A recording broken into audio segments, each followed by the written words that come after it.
Hai teman-teman, sebelumnya saya ingin mengucapkan terima kasih karena telah meluangkan waktu untuk menonton video ini. Di video kali ini, kami dari kelompok 5 akan membahas materi tentang konkurensi. Mari kita mulai. 1. Pengertian konkurensi. Konkurensi adalah bagaimana cara menghadapi banyak pekerjaan sekaligus. Konkurensi berkaitan dengan cara dan bagaimana membuat struktur dan cara kerja sehingga banyak pekerja bisa dikerjakan secara bersamaan. Paralelisme adalah bagaimana melakukan banyak pekerjaan dengan serentak, dengan kata lain eksekusi banyak pekerjaan secara bersamaan. Apa yang mendasari adanya konkurensi dan paralelisme? Yang pertama, efisiensi pengerjaan teks. Dengan pengerjaan yang efisiensi, lebih banyak teks yang bisa dikerjakan secara bersamaan. Yang kedua, lebih cepat dalam pengerjaan banyak teks. Seperti yang sudah kita bahas, kecepatan prosesor sudah tidak bisa lebih cepat lagi. Cara supaya banyak teks bisa selesai lebih cepat adalah dengan memanfaatkan lebih banyak sumber daya pemroses dan memprosesnya secara paralel. Yang ketiga, multi-user, multi-text di mana saja. Untuk memenuhi case yang memenuhi kebutuhan orang di mana saja dan kapan saja, perlu sebuah sistem yang pada dasarnya sangat konkuren dan paralel. Nah, kemudian contoh penyelesaian konkurensi.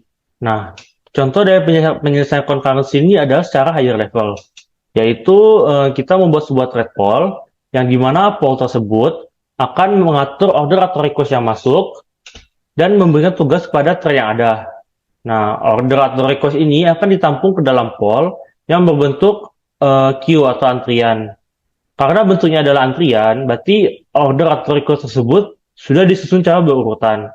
Sehingga kita bisa tahu mana order atau proses yang dikerjakan terlebih dahulu, mana yang dikerjakan belakangan. Nah, karena itu kita hanya perlu membuat beberapa thread saja yang dapat kita pakai secara berulang-ulang. Kemudian contoh penerapan concurrency. Nah, di sini kita misalkan karyawan ingin memperpanjang SIM dan karyawan tersebut ingin mengerjakan pekerjaan kantor. Nah, karena memperpanjang SIM membutuhkan waktu yang cukup lama, jadi kita misalkan karyawan tersebut membutuhkan sekitar 4 jam. Nah, kemudian karyawan tersebut juga perlu mengerjakan pekerjaan kantornya yang harus diselesaikan hari itu juga. Nah, pertanyaannya adalah bagaimana kedua tugas tersebut dapat dikerjakan. Nah, cara yang pertama adalah sekuensial, yaitu karyawan mengurus SIM, selesai kemudian baru pergi ke kantor untuk mengerjakan urusan kantor. Nah, di sini berarti karena tadi kita misalkan untuk mengurus SIM adalah 4 jam, kita belum menghitung perjalanan dari rumah karyawan ke kantor polisi dan dari kantor polisi ke kantor. Jika kita misalkan masing-masing adalah setengah jam, berarti karyawan tersebut membutuhkan waktu sekitar 5 jam dari rumah mengurus SIM dan pergi ke kantor.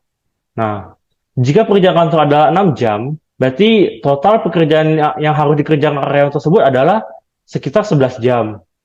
Nah, karena itu berarti karyawan tersebut harus bekerja secara lembur untuk menyelesaikan semua pekerjaan sekaligus. Selanjutnya adalah contoh penerapan atau pengerjaan dua tas secara konkuren. Nah, kalau dari kasus tadi, itu tuh seorang karyawan ingin memperpanjang SIM di kantor polisi setempat, lalu sambil mengerjakan pekerjaan kantornya yang dianggap cukup kritikal dan harus dikerjakan atau diselesaikan pada hari itu. Lalu apa sih yang harus dilakukannya? Nah, kalau misalnya contoh dari pekerjaan dua tas yang secara konkuren, yaitu karyawan tersebut membawa laptopnya ke tempat pembuatan SIM. Dimana kalau pembuatan SIM itu kan ada banyak hal-hal atau tahapan yang harus dilakukan nih. Contohnya yaitu pengecekan kesehatan, pembayaran, penyerahan berkas, foto dan sidik jari, serta pengambilan. Nah, di sini dikatakan bahwa perpanjangan SIM ini dilakukan selama 4 jam. Dan selama 4 jam ini dia tentunya bisa sambil atau mengerjakan pekerjaan kantornya tersebut. Jadi tidak sepenuhnya dia menunggu selesainya pengerjaan SIM baru dia mengerjakan pekerjaan kantor, karena 4 jam itu cukup lama. Nah, di sini hal yang harus dilakukan, dia membawa laptopnya ke tempat pembuatan atau perpanjangan SIM yang dimana dia harus menunggu 4 jam. Lalu bagaimana kalau semisal dia dipanggil? Karena kan di tempat pembuatan SIM itu juga ada yang namanya dia harus menghadap secara langsung, contohnya foto dan sidik jari. Nah, jika ia harus melakukan atau mengikuti prosedur, dia tetap melakukan prosedur tersebut.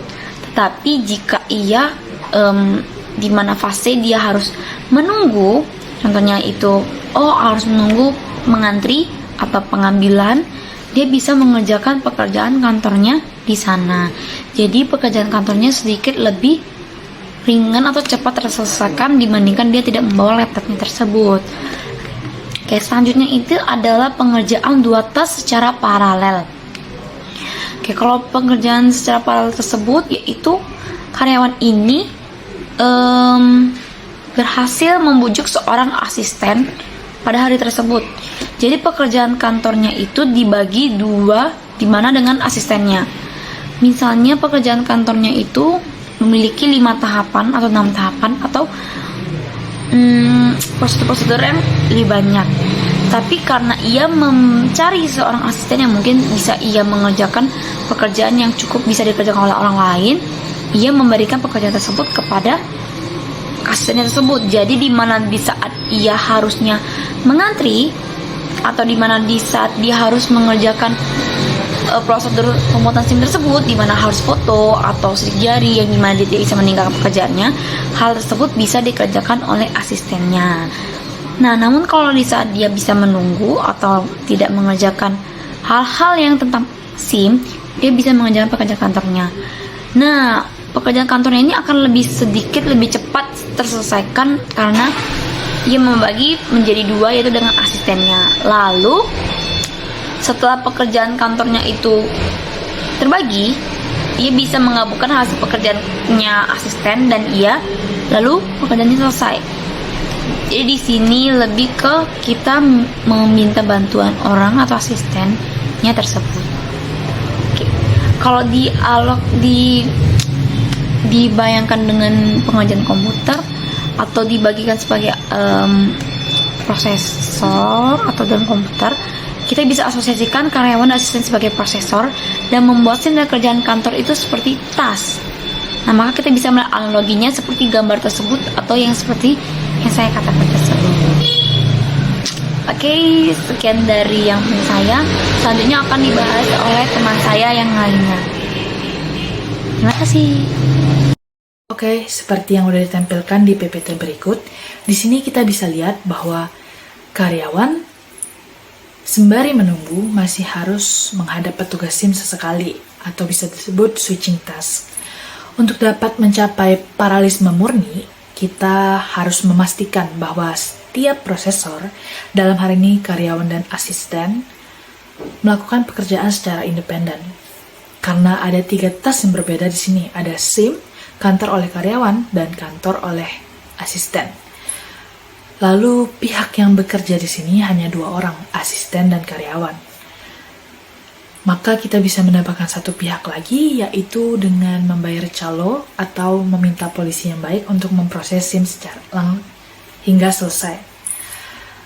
Lalu di sini ada concurrency control dalam database. Concurrency control merupakan elemen penting untuk pembenaran dalam sistem di mana transaksi basis data 2 atau lebih dilaksanakan dengan waktu tumpang tindih dapat mengakses data yang sama. Akses kongruen tidak akan bermasalah jika user hanya melakukan pembacaan data saja. Gangguan akan terjadi jika 2 atau lebih user mengakses database secara simultan dan sedikitnya melakukan suatu perubahan atau update, maka dapat menyebabkan ketidakkonsistenan atau inconsistencies. Thank you. Baiklah, baru saja kita sudah mendengarkan penjelasan tentang contoh penerapan dari konkurensi. Walaupun masing-masing transaksi tersebut secara terpisah benar, tetapi secara keseluruhan akan menghasilkan output yang salah.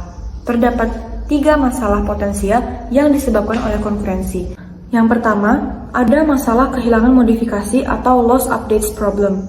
Sebuah transaksi kedua menulis nilai kedua dari data item di atas nilai pertama yang ditulis oleh transaksi konkuren pertama, dan nilai pertama hilang untuk transaksi lainnya berjalan bersamaan yang membutuhkan dengan prioritas mereka untuk membaca nilai pertama. Transaksi yang telah membaca akhir nilai yang salah dengan hasil yang salah.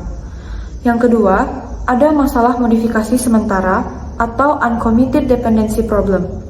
Transaksi membaca nilai yang ditulis oleh transaksi yang telah kemudian dibatalkan. Nilai ini menghilang dari database pada abort dan tidak seharusnya dibaca oleh setiap transaksi. Pembacaan transaksi diakhiri dengan hasil yang salah. Yang ketiga, ada masalah analisa yang tidak konsisten atau inconsistent analysis problem. Ketika satu transaksi mengambil ringkasan atas nilai dari semua contoh item data ulang, sebuah update transaksi kedua beberapa kasus itu barang data. Ringkasan yang dihasilkan tidak mencerminkan hasil yang benar untuk setiap, biasanya diperlukan untuk pembenaran agar mengutamakan antara dua transaksi, melainkan beberapa hasil acak, tergantung pada waktu update dan apakah tertentu hasil update telah dimasukkan dalam ringkasan atau tidak. Selanjutnya, saya akan menjelaskan tentang teknik konkurensi kontrol. Ada dua teknik konkurensi kontrol utama yang mengizinkan transaksi untuk berjalan dengan aman dalam subjek paralel untuk constraint tertentu, yaitu locking dan metode timestamp tertentu. Locking dan timestamping adalah pendekatan konservatif karena mereka menyebabkan transaksi ditunda dalam kasus mereka konflik dengan transaksi lain pada beberapa waktu di masa yang akan datang. Baiklah teman-teman, sekian kami dari kelompok 5 telah menjelaskan materi tentang konkurensi. Terima kasih karena sudah menonton.